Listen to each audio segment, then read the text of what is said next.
can hear me. You sure? You can really hear me? It's a little low. Okay.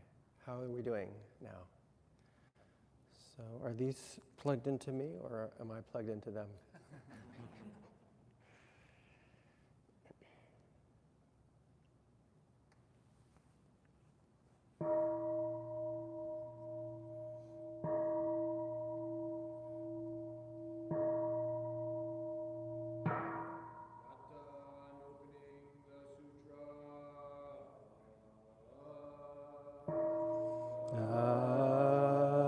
Dharma incomparably profound and infinitely is rarely encountered even in millions of ages. Now we see it, hear it, receive and maintain it. May we completely realize the true meaning.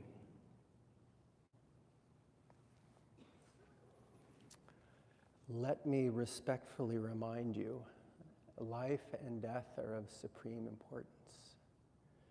Time swiftly passes by and opportunity is lost. Each of us should strive to awaken.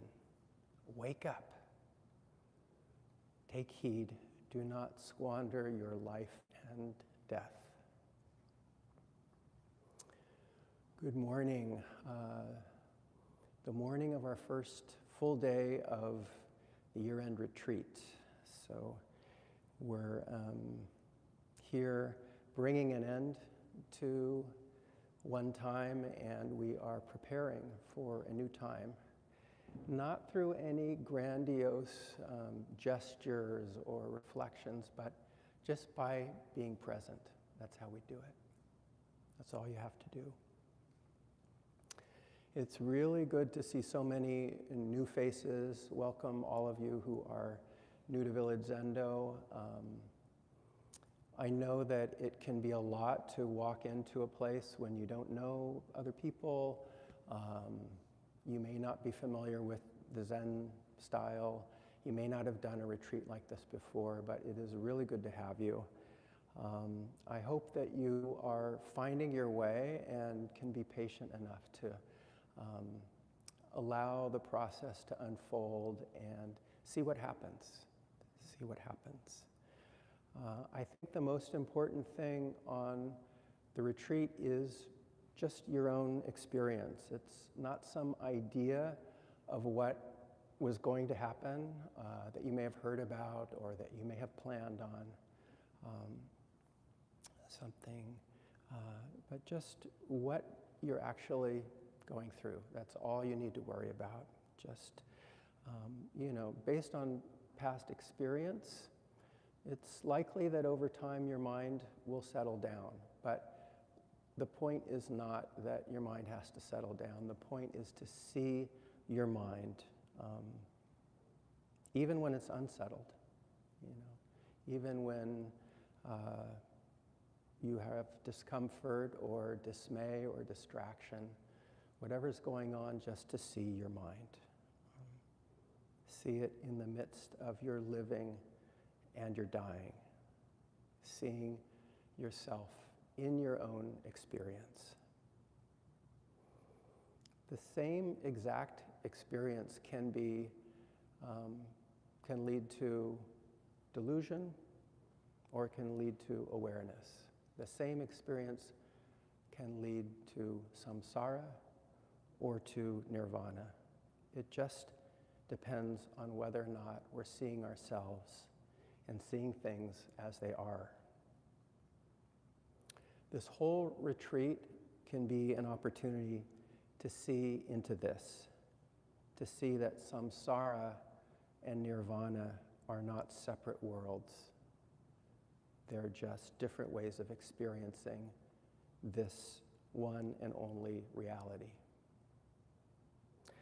And this retreat is also an opportunity to see that our experience, our life and death, are part of the total dynamic functioning of everything, of the whole universe. So our practice is the way that we can be free from suffering and contribute to the total dynamic functioning of everything.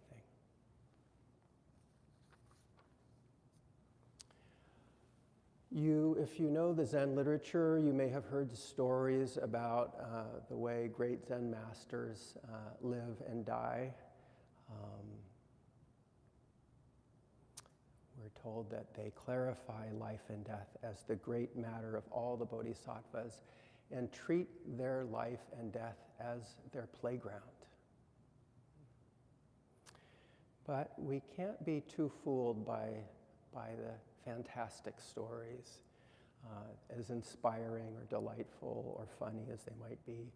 There are many stories of Zen masters who, when it's time for them to die, they sit zazen and they die. There's also a story about a Zen master who, because he knew that all the other Zen masters sat in zazen to die, decided that he would die doing walking meditation. That's how he did it. But we have to investigate the great matter in our own bodies, in our own minds, in our own experience, in real time, in real life. So, making it real. And I'd like to give you a real life example this morning.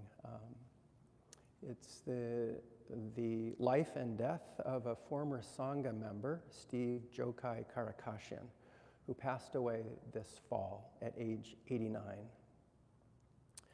So when I came to the village Zendo, which was in the late 1990s, I was impressed by all these characters I met. They were very self-assured and witty and insightful and articulate, and boy, they could talk. They could talk all about Zen and the Dharma, and I had no idea how you could do that. In fact, I had recently done Jukai in Bolivia, and the preceptor there gave me the name Mokushin, which means heart of silence. So I really needed to learn a few things from the folks in New York City. So Jokai was very friendly and generous with me, and he seemed to think that I had things to offer, which I couldn't see myself. But one of the things that I admired about Jokai and admire to this day is that he lived so many different lives within a single lifetime. And so I want to give you an idea of the different lives of Jokai. So when I met him, he was in his early 60s. He was, I know a few of you here knew him, but he hadn't been at the Village Zendo for a number of years. But he was tall, thin. He had a very ready smile, and he would kind of squint when he would smile. And then his laugh, he would kind of lean back and release this big bellowing laugh that filled the room. He was a sweet guy, but he had a pretty strong backbone, and he had firm opinions about things. His father had escaped as a child from the Armenian genocide in Anatolia. He and his siblings were orphans during World War I, but they managed to get out, and they ended up in the Middle East in a refugee center, and then he ended up in Palestine and became a teacher and eventually taught at the Ramallah Boys' School And there he met an American woman. American Boys' School is a Quaker school, by the way. And he met an American woman who was also there teaching. And so they got married and had a child who was Steve, born in Palestine. And a year later, as World War II this was 1936 when Steve was born. The Second World War was getting started, and they decided to go back to the United States to be safer. But Steve was always very connected to the land where he was born. He'd heard a lot of stories about it from parents and family. He was aware of the complexity and the pain of the region. His mother always lamented the duplicity of the British at the end of the British Mandate in misleading the Arab communities about how things were going to unfold. He was very aware that Israel was a refuge for people who had lived through the traumatic experience of the Holocaust in Europe and were essentially homeless. And he was aware that the eventual colonization of Palestine by Israel would lead to the dispossession and violence for Arab communities in the area. So in the United States, Steve grew up and he became a scientist. He was a biologist who worked on environmental issues. He taught at Reed College, at Rice in Houston in the 1960s. He also got married and had 2 kids who still live in Oregon. And then in the 1970s, he came to the East Coast. He was asked to be part of a small team that was going to establish the SUNY Old Westbury campus. And what was interesting about this, it was designed to be a very progressive school with a progressive curriculum, social justice focus. And Steve was in charge of the health sciences program there. After that was set up, he spent another couple decades working as a researcher. He was at Rockefeller University, and he did cell biology, parasitology, and later got into animal behavior. He came out as a gay man and was active in the gay rights movement in the post-Stonewall era. He also trained as a psychotherapist. And so he set up a long-standing practice on the Upper West Side. In the 1980s, before retrovirals came along, he helped a number of young gay men who were living with AIDS to face the end of their lives. And in another facet of his life, he became one of the early members of the village Zendo. Shinryu Roshi at this time was also doing AIDS work and offering meditation at the gay men's health crisis.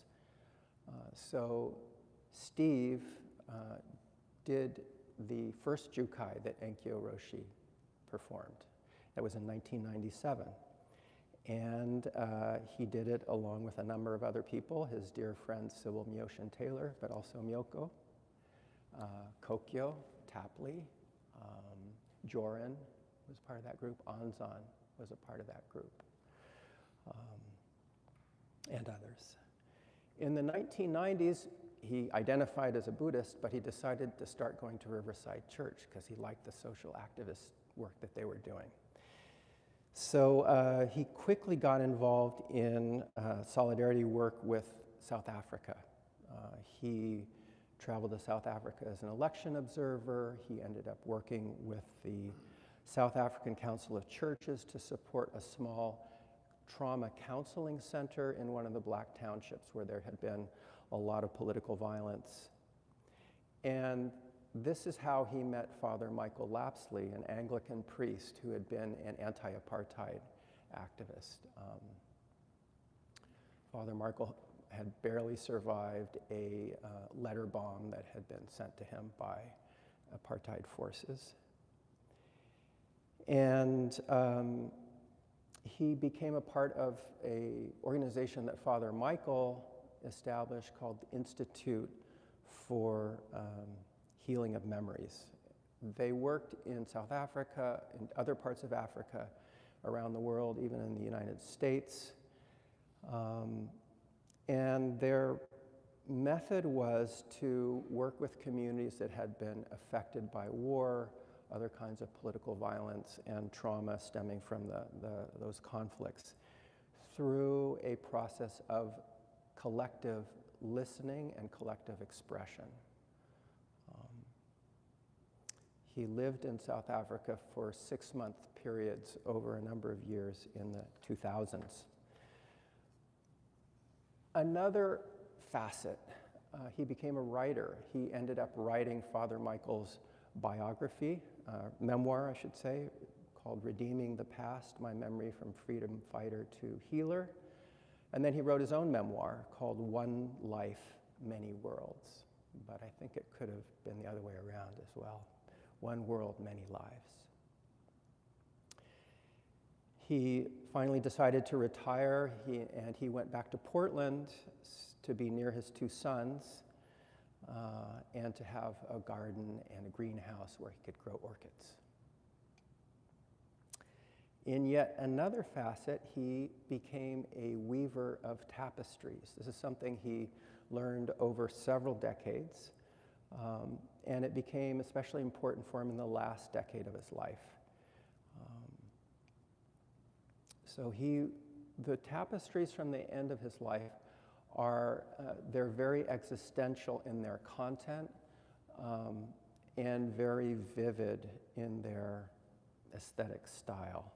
So they combined the memory of these harrowing historical experiences of his own family and community, but he combined them with the softness and the warmth and the color of the yarn. So he did a series of tapestries called Landscapes of the Mind, Refugees, and Migrants. These are stories based on his family's escape from the Armenian genocide. They're kind of haunting, but they're also very, very vibrant. He said that they were meant to capture the tension between hope and despair. And last year, in an email, he said, since the tapestries are all images of people, Armenians and Rwandans, fleeing or victims of genocide, they unfortunately couldn't be more appropriate now. He also talked about weaving as a kind of meditation and a very embodied corporal practice.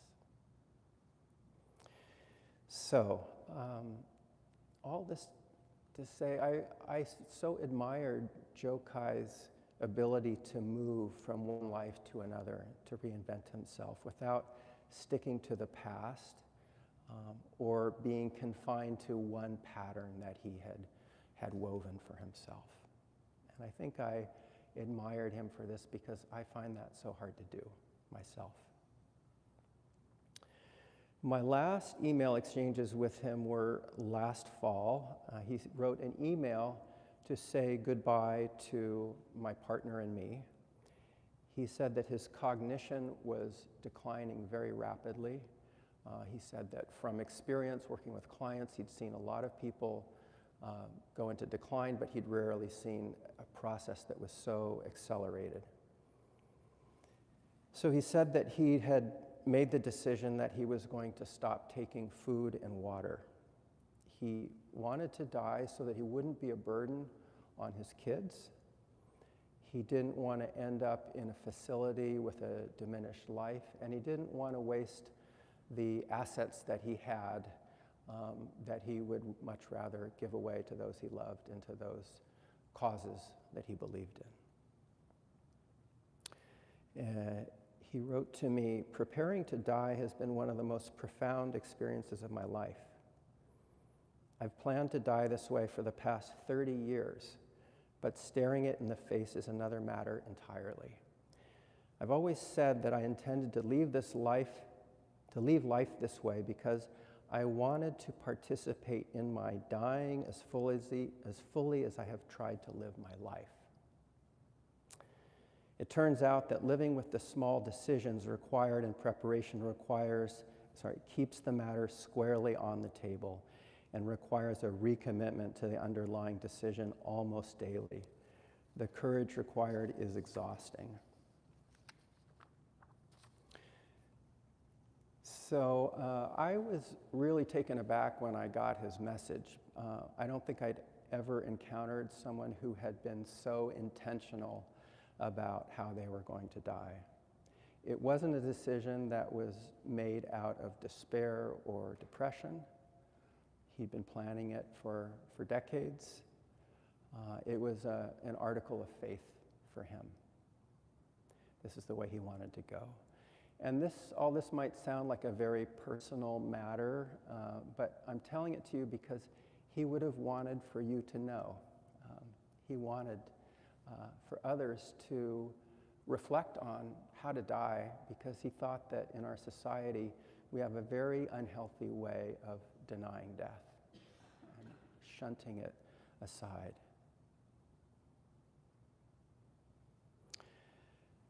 So he believed in living and dying consciously, and in the end he did follow through on his principles as he did again and again. He had the full support of his family. He had good health care until the end, and he died peacefully on the 10th of September of this year. And I think about Jokai now as a master weaver of his own life and death.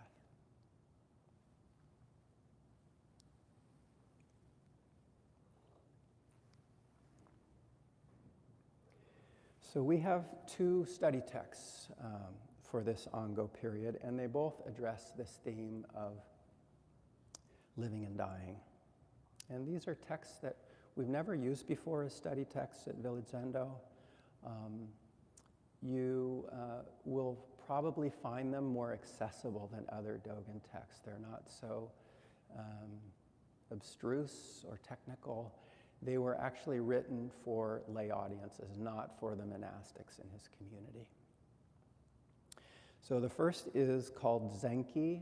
It's from 1242. It was written for some people who were in the residence of a samurai official outside of Kyoto. And Zenki, just the title or the concept is something that is, I think, impossible to translate well. Zen is pretty straightforward. Zen means not the Zen like Zen retreat, but Zen in the sense of something that is whole or complete or total, entire, unified, perfect. The more difficult part is ki. Ki. So there are a variety of connotations, but among them is a sense of operations or workings or functioning. And ki actually is linked to the idea of a machine. And so we get different translations. So we're using Kaz Tanahashi's translations, which I really like, but I don't like his title for Zenki. He calls it undivided activity. It sounds a little too personal. Abe and Waddell call it total dynamic working. Shohaku Komura calls it total function. Thomas Cleary says the whole works. Cohen Franz says the everything machine. So what kind of machines would there have been in ancient China? Well, the most important machine would have been a loom for weaving. And the earliest draw looms that we know about come from ancient China. So they have vertical beams holding up the loom. They have horizontal beams that hold the harnesses that then can hold the thread for the warp. And they also have pedals that the weaver can push in order to manipulate the thread and introduce the weft line.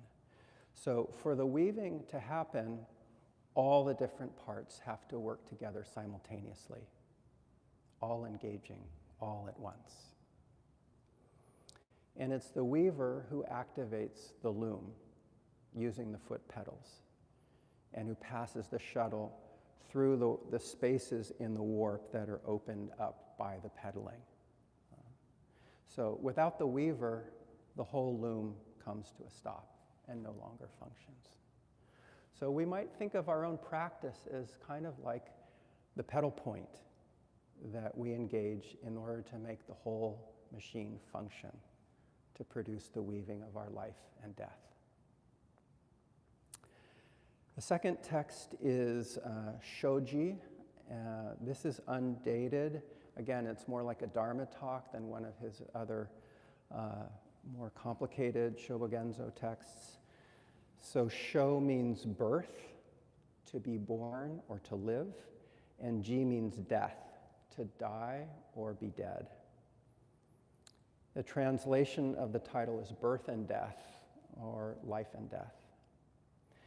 Originally in Sanskrit, the word for birth and death is jati marana, literally birth, death. And this is a condensation of the whole cycle of birth, old age, sickness, and death, just condensed into birth, death. These are the four kinds of suffering that we go through. And this process of wandering or cycling through life and death also is our transmigration. So being born and dying over and over and over again, a process that has no end and is perpetuated because of our greed, anger, and ignorance. These ideas of life and death and transmigration are also captured in this Sanskrit term samsara. So samsara means the world of illusion and suffering, in contrast to liberation from suffering. Liberation from suffering, which is awakening.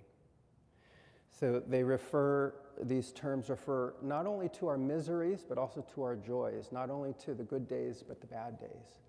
The whole up and down existence is samsara.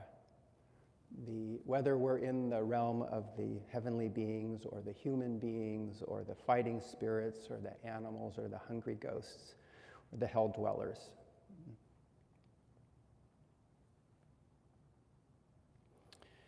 So in the original teachings of Buddhism, actually I'm in samsara in this moment. Could you give me a break for a second and could we stop the talk and take a second?